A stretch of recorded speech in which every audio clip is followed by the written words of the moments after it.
Panchayat secretary, organiser, പ്രിയപ്പെട്ട സജീവ് ഉദവി, എല്ലാവരെയും പരിപാടിയിലേക്ക് സ്വാഗതം നടത്തുന്നു. യോഗം നേതൃത്വത്തിന് വേണ്ടി പ്രിയപ്പെട്ട ബഹുമാനത്തെ ക്ഷണിക്കുന്നു.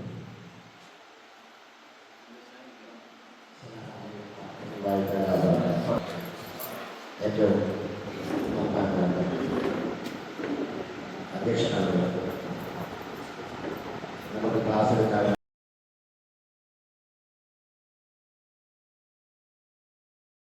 ഒരു സുദീർഘമായ പരിപാടി എല്ലാ വർഷത്തിലുപരിയായി കഴിഞ്ഞ കാലങ്ങളെ അപേക്ഷിച്ച് ഏറ്റവും ആ ഉന്മേഷവും ഇപ്രാവശ്യമാണ് ഞാൻ നേരിൽ കണ്ടത്. അവർ പ്രവർത്തിക്കാറില്ല എന്നല്ല ഞാൻ പറഞ്ഞില്ല. ഇപ്രാവശ്യത്തെ നെരുക്കത്തിൽ ഈ നാട്ടിലെ യുവാക്കളിൽ ബഹുഭൂരിഭാഗം ആളുകളും സ്വന്തം ശരീരം തന്നെ മറന്ന് നമ്മുടെ പള്ളിയും പള്ളിയുടെ പരിസരങ്ങളും വൃത്തിയാക്കുകയും ഘോഷയാത്ര പ്രൗഢമാക്കുകയും ഗൾഫും മറ്റു പറഞ്ഞ കാര്യങ്ങളല്ല. ഗൾഫ് എന്ന് പറഞ്ഞാൽ ഇസ്ലാമിക രീതിയിലുള്ള ഗൾഫ്, അത് ചിലപ്പോഴില്ലാത്ത ഗൾഫും നല്ല കൂടുതലിൻ്റെ ഈശ്വരോടുകൂടെ പാടിപ്പറഞ്ഞ ആ ഗൾഫ് പ്രോഗ്രാം ഇത് വിദ്യാർത്ഥികൾ പറയേണ്ടതില്ല. യുവാക്കളുടെ ഈ മുന്നേറ്റം ഇത് ഈ നിലയിൽ തുടരുകയാണെങ്കിൽ നമ്മുടെ ഈ മഹല്ലത്തിന് എല്ലാ പരിസരത്തിലും മഹല്ലും ഉണ്ടാവുകയില്ല എന്ന് തോന്നുന്നു. അത് അക്ഷരത്തിനും അർത്ഥത്തിനും അവർ കാഴ്ച വെച്ച് നമുക്ക് കാണിച്ചു തരികയും ചെയ്യും. ചില വിഷയങ്ങളെല്ലാം അവർ നേരിൽ വന്ന് അന്വേഷിക്കുകയും ഇനി എന്ത് ചെയ്യണം, ഇനി എന്ത് വേണം എന്ന് അന്വേഷിക്കുകയും അവരെപ്പെട്ട ചിലരെല്ലാം അവരോട് വിഷയങ്ങൾ പറയുകയും നാട്ടിൽ നടക്കുന്ന ശോചനീയാവസ്ഥകളെ കുറിച്ചും ചില സൂചന ചോദിച്ച് ഇത് ഒരു അനുഭവമായി എന്നെ മനസ്സിലേക്ക് വരികയാണ്.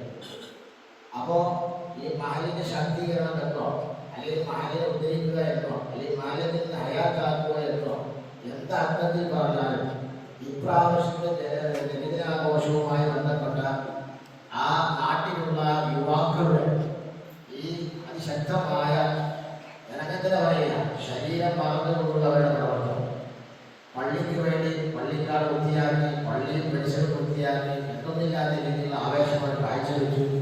ഈ നിലയ്ക്ക് നമ്മുടെ മഹല്ലത്തിലുള്ള യുവാക്കൾ ഫിജിയത്തിന്റെ നൈതൃത്വത്തിൽ പറഞ്ഞ അവർ യുവാക്കളായിരുന്നു. യുവാക്കളെ കൂടെ എന്തും ചെയ്യാൻ കഴിയും. ഈ നാട് നന്നാക്കാൻ യുവാക്കൾക്ക് കഴിയും, നാട് മണക്കാക്കാൻ യുവാക്കൾക്ക് കഴിയും. അത് എല്ലാ അർത്ഥത്തിലും അവർ ബോധ്യപ്പെടുത്തി തന്നു. ഇപ്രാവശ്യം ഞാൻ ഓർമ്മപ്പെടുത്തുന്ന പ്രിയപ്പെട്ട യുവാക്കളോട് ഇതേ ഒരു രീതി നിങ്ങൾ തുടരണം. നിങ്ങൾ ഇതേ രീതി ഒരു നേതൃത്വത്തിന് കീഴിൽ തുടരുകയാണെങ്കിൽ എന്ന രണ്ട് നേതൃത്വത്തിന് കീഴിൽ തുടരുമ്പോൾ നമ്മുടെ ഈ മഹല്ലിന്റെ പരിസര ഭാഗങ്ങളുടെ സർവ്വ മാലിന്യങ്ങളെയും വെല്ലുന്ന രീതിയിൽ ഉയരാൻ കഴിയും എന്ന് സാന്ദർഭികമായി ഞാൻ ഉണർത്തുകയാണ്. സംസാരത്തിനെ കൊണ്ട് പോകുന്നില്ല. അവിടെ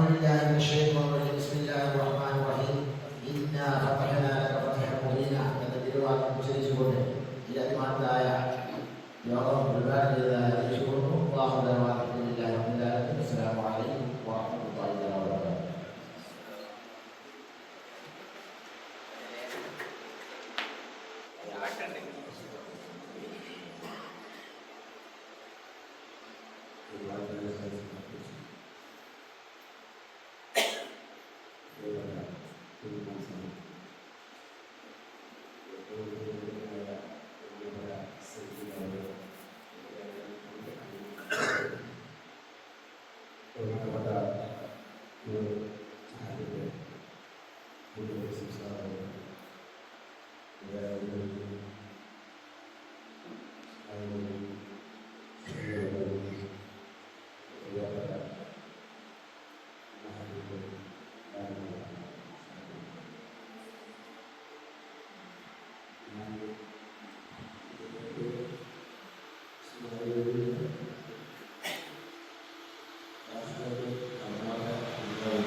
പലർക്കും എല്ലാവർക്കും. അപ്പോൾ അത് ഒരു പരിഹാരമാർഗം ഉണ്ടാകുക എന്ന ലക്ഷ്യത്തോടും ഇതിനെ എല്ലായിടത്തും മാനേജ്മെൻറ്റ് വിളിച്ചിട്ടുണ്ട്. അവരുടേതായ ഒരു ക്ലാസ് കൊടുക്കുക എന്നുള്ളതാണ്. മദ്രസ മാനേജ്മെൻറ്റിൻ്റെ ഇതിലും അങ്ങനെയുള്ള പരിപാടി നടത്തുന്നു. മദ്രസ മാനേജ്മെൻറ്റ്, മഹല്ല് മാനേജ്മെൻറ്റ് ഇതേമാതിരി പങ്കെടുക്കുക. അതായത് മുഴുവൻ എല്ലാവരും പങ്കെടുക്കുക. മാനേജ്മെൻറ്റ്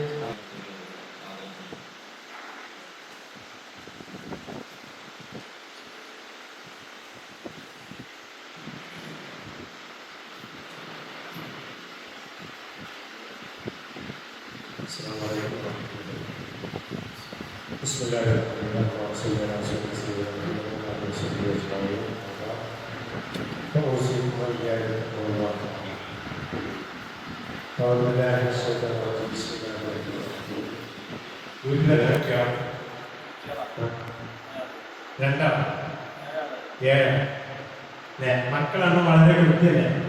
എന്നാലേ ഞാൻ ഒരു കാര്യം ഇപ്പൊ സെക്രട്ടറി പേര് നിൽക്കാറില്ല. അപ്പൊ ഇവിടെ ആദ്യം വിളിച്ചാൽ ചോദിക്കുന്നത് എനിക്ക് ഇവിടെ ആകെ അറിയാം സ്നേഹക്കാരും സഹോദരിയാണ്. അപ്പൊ അതുകൊണ്ട് ആരും ചോദിച്ചാലും പറഞ്ഞാലും എല്ലാവരും അപരിചിതരാണ്. അപ്പൊ എന്ത് ചോദിച്ചു കഴിഞ്ഞാലും അല്ലേ പുതുക്കത്തിൽ ചോദിക്കുന്നത് വലിയ ജോലിയാണ്. പരിചയപ്പെട്ട് ചോദിക്കുന്നത് വലിയ പ്രശ്നമാണ്. പിന്നെ അങ്ങോട്ടും ചോദിച്ചത് നിങ്ങൾക്കും ഉണ്ടാവും അല്ലേ. എനിക്കും അതോടുണ്ട്. നമ്മുടെ വീട്ടിലെ മക്കളെ ചോദിച്ചാൽ വളരെ കൃത്യം. ഇപ്പൊ സെക്രട്ടറി അപ്പോൾ അതേ 637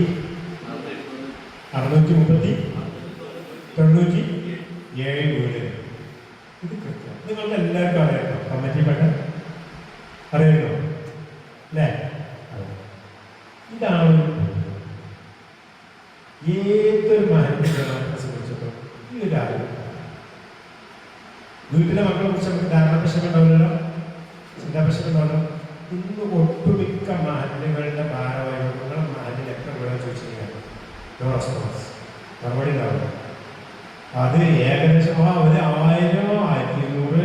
അപ്പോൾ അഞ്ച് പോയ കഴിഞ്ഞ കൊല്ലത്തിന് 1200 കുറഞ്ഞിരിക്കുന്ന വീട്ടുകാർ. പിന്നെ ഓരോ തന്നെ എന്താ ഇത് ഞാൻ പറഞ്ഞതിനാണ്.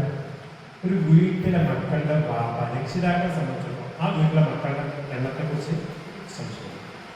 മഹല്ല് ജമാഅത്തിന്റെ ഭാരവാഹികൾ ഒരു ബോധ്യം നോക്കുന്നത് നമ്മുടെ നാട്ടിൽ എന്ത് നടക്കുന്നു എന്നതിനെ കുറിച്ചുള്ള ബോധ്യം ഏറ്റവും ആദ്യവും അന്ത്യവുമായിട്ടുണ്ടാവേണ്ടത് മഹല്ല് ജമാഅത്തിന്റെ ഭാഗമാണ്. വീട്ടിലൊരു വാർത്തയും ഉപയോഗം ആ വീടിന്റെ പാരൻസ് രക്ഷാകർത്തൃത്വം മഹല്ലിന്റെ പാരൻസ് ആരായിരിക്കും? പഞ്ചായത്ത് ഓഫീസർ, മഹല്ലിന്റെ കമ്മിറ്റിക്കാരാണ്.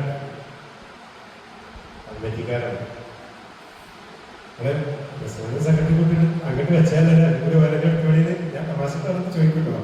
നിങ്ങൾ ഗവൺമെന്റ് നമ്മളൊക്കെ റിലാക്സ് ആയിട്ട് പോകും. ഏറ്റവും മഹല്ല് ജമാഅത്തിന്റെ ആളുകൾക്ക് ഏറ്റവും അനിവാര്യമായിട്ട് വേണ്ടതാണ് സമയത്ത്. അപ്പോൾ ഈ ഒരു അറിവ് തിരിച്ചറിവ് നടത്തുന്നത് നമ്മുടെ നാട്ടിലെ കുടുംബങ്ങളെ കുറിച്ച്, വ്യക്തികളെ കുറിച്ച്, ആണിനെ കുറിച്ച്, പെണ്ണിനെ കുറിച്ച്, യുവാക്കളെ കുറിച്ച്, മദ്രസയിൽ പഠിക്കുന്ന കുട്ടികളെ കുറിച്ച് ഇതൊക്കെ ഒരു ധാരണ ഏറ്റവും അനിവാര്യമാണ്. ഇവിടെ ഒരാളെ നിങ്ങൾ എല്ലാവരും എത്ര കുട്ടികളാണ്? നമുക്ക് പറയാൻ കഴിയില്ലല്ലോ. എത്ര സംശയം ഉണ്ടാവില്ല. മഹല്ലിന്റെ വാർത്തയാണ്, ഉമ്മയാണ്. അതില്ലെങ്കിൽ ആ ഒരു ദൗത്യം നിർവഹിക്കുന്നവരാണ് ആര്. ഇനി നമ്മുടെ ക്ലാസ്സിലെ ഏറ്റവും കാര്യപ്പെട്ട ഭാഗത്താണ് ഒരു വീട്ടിൽ ഉമ്മയും ബാപ്പയും എന്തൊക്കെ ധർമ്മങ്ങൾ നിർവഹിക്കാനുണ്ടാവും